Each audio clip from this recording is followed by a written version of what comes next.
गाँव में एक गाय रहता था जिसका नाम था लाली।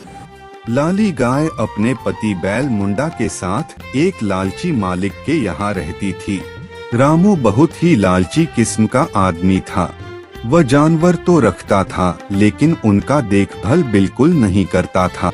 उन्हें सूखा खाना देता था, वह भी समय पर नहीं देता था, जिस वजह से लाली और मुंडा दोनों ही रामू से बहुत परेशान थे, पर वह कुछ भी नहीं कर सकते थे। अरे मुंडा, ये कैसा मालिक है, ये अपने जानवरों का ध्यान ही नहीं रखता, से इतना काम करवाता है लेकिन हमें खाने के लिए कुछ भी नहीं देता। यही सूखी घास खिलाता है और वो भी समय पर नहीं देता।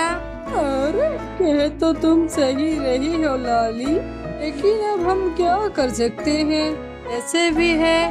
खैर ये अब हमारे मालिक है, अब इनके खिलाफ तो हम कुछ भी नहीं कर सकते।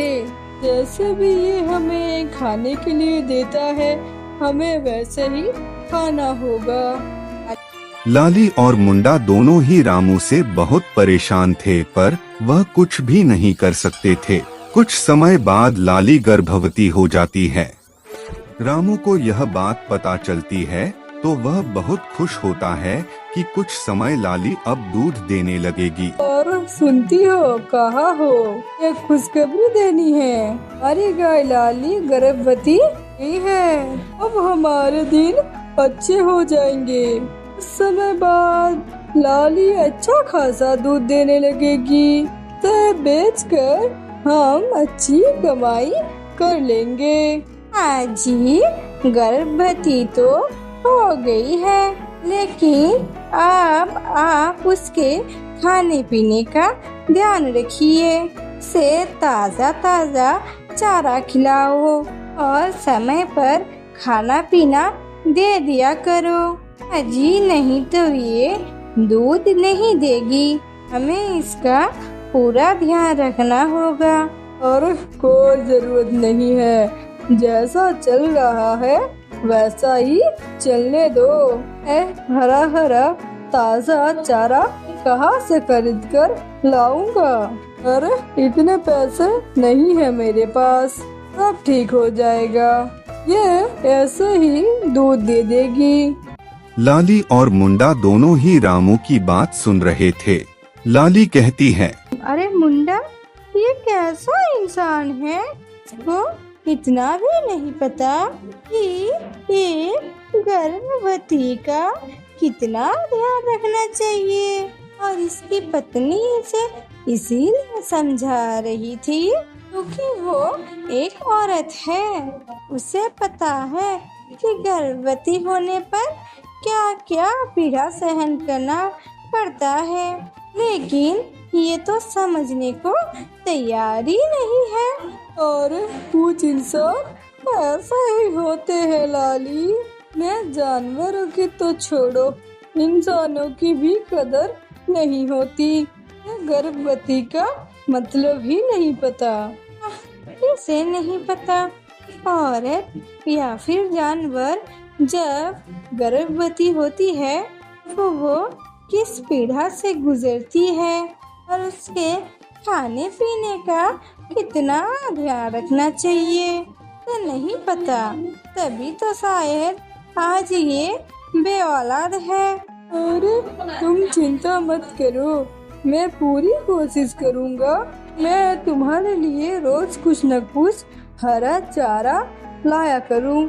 जब मालिक मुझे खेतों पर ले जाएगा, मैं थोड़ा थोड़ा चारा इकट्ठा करके तुम्हारे लिए रोज लाया करूँगा। मुंडा ऐसा ही करता है। जब रामू उसे खेतों पर ले जाता है तो वह सारा काम खत्म करके थोड़ा थोड़ा चारा एकत्र करके और रात में लाली को खिलाता है। अरे मुंडा, ये जहाँ से तुम चारा लेकर आते हो, वहाँ से मालिक भी तो हमारे लिए चारा लेकर ला सकते हैं, लेकिन इसे हमारी बिल्कुल भी कदर नहीं है। मेरा पेट में भी दर्द होता है, ये सूखा सूखा चारा खा खा कर। अरे अब क्या कर सकते हैं लाली, अब इसे एहसास ही नहीं है कि ये कितनी बड़ी गलती कर रहा है। अब हम तो जानवर हैं, हम तो बस सहन कर सकते हैं, कुछ भी नहीं कर सकते। अरे कोई बात नहीं मुंडा, आप मेरे लिए इतना कर रहे हैं वो भी काफी है। अरे नहीं लाली, मैं भी तुमसे माफी चाहता हूँ, ये मेरा भी तो बच्चा है, लेकिन मैं अपने बच्चे और बीवी के लिए कुछ भी नहीं कर पा रहा हूँ। हो सके तो तुम मुझे माफ कर देना।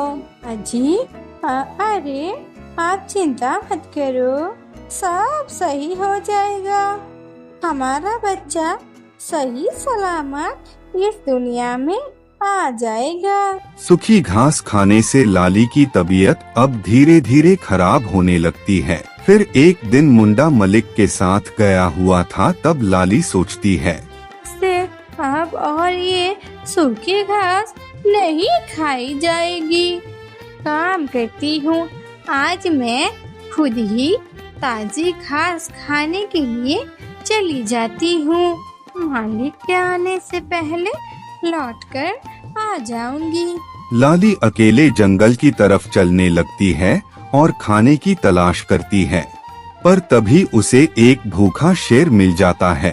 अरे वाह, आज खाना खुद मेरे पास चलकर आ गया, अब आएगा मजा।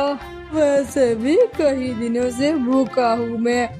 लाली हाथ जोड़कर फिर से बोलती है, ए राजा प्लीज मुझे मत खाना, मैं गर्भवती हूँ। अरे वाह, सोने पर सुहागा, एक मांगा था दो मिल गए। लाली शेर के सामने रोने लगती है, पर वह उस पर हमला कर देता है। लाली घायल हो जाती है, शेर उसे मारने ही वाला होता है, तभी बीच में शेरनी आ जाती है। तुम इसे नहीं मार सकते, ये गर्भवती है और एक गर्भवती को मारना बहुत बड़ा पाप है। मैं अपने पति के साथ ऐसा पाप नहीं लेना चाहती। अरे ठीक है, अगर तुम ऐसा चाहती हो तो ठीक है, मैं इस गर्भवती गाय को छोड़ देता हूँ। आपका बहुत बहुत शुक्रिया शेरनी, और मेरा परिवार आपका ये एहसान कभी नहीं भूलेंगे।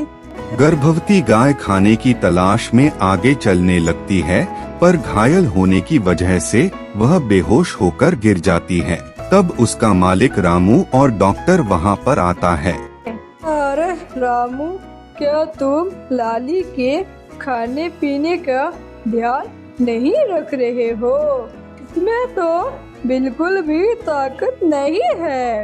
यह बच्चा कैसे पैदा कर पाएगी? बच्चा पैदा करने के लिए तो शरीर में ताकत होनी चाहिए। अगर ऐसा ही चलता रहा तो बच्चे को बचाना मुश्किल हो जाएगा। मुंडा यह सब सुन लेता है, उसे बहुत ही गुस्सा आता है और वह तेज तेज फुफकार भरना शुरू कर देता है और मन में बोलता है, मालिक, ये सब आपकी वजह से हो रहा है। आपको जरा सा भी एहसास नहीं है कि आप कितनी बड़ी गलती कर रहे हो। आप हमेशा से ही हमें सूखा चारा खिलाते थे और हमने आपसे कभी भी शिकायत नहीं की, और अब आपको लाली का ध्यान रखना ही चाहिए था। तभी लाली दर्द में भगवान से प्रार्थना करती है, हे भगवान, मेरे बच्चे की रक्षा करना, इसे कुछ भी मत होने देना। लाली, ये सब इसी मालिक के ही कारण हुआ है। ने तुम्हारे खाने पीने का ध्यान नहीं रखा। इसकी वजह से आज तुम्हारी ये हालत हुई है। तुम्हारे और मेरे बच्चे की जान खतरे में है। मैं इंसान होकर भी जानवर की पीड़ा को थोड़ा सा भी समझ नहीं सका। शायद इसीलिए ही ये बे औलाद है। रामू की पत्नी को अचानक मुंडा की बात सुनाई देती है और वो रोने लगती है। अरे लाली, मुझे माफ कर दो। मैं तेरे दर्द को नहीं समझ पाई। मैंने अपने पति को समझाने की बहुत कोशिश की, पर इन्होंने मेरी एक बात नहीं मानी। वो इतनी दुखी थी और मैं समझ ही नहीं पाई। एक औरत होने बाद भी मैं तेरे पीड़ा को नहीं समझा। मुझे माफ कर दे, तो ठीक हो जा बस। मैं तेरा ध्यान रखूंगी। अरे भाग्यवती, ऐसा क्यों कह रही हो? मैं भी इनसे बहुत ही प्यार करता हूँ। मुझे अपनी गलती का एहसास है। अरे लाली, तू बस ठीक हो जा। मैं तेरा और मुंडा का बहुत अच्छे से ध्यान रखूंगा और तेरे होने वाले बच्चे का भी ध्यान रखूंगा। बस तू एक बार ठीक हो जा। रामलाल लाली का अच्छे से ध्यान रखना है और डॉक्टर से सही से इलाज करता है। कुछ दिनों के बाद लाली एक बच्चे को जन्म देती है। रामू अब उनका अच्छे से ख्याल रखते हैं। फिर गाय माता की आशीर्वाद से रामू के घर में खुशियां आ जाती है और उसकी पत्नी भी गर्भवती हो जाती है।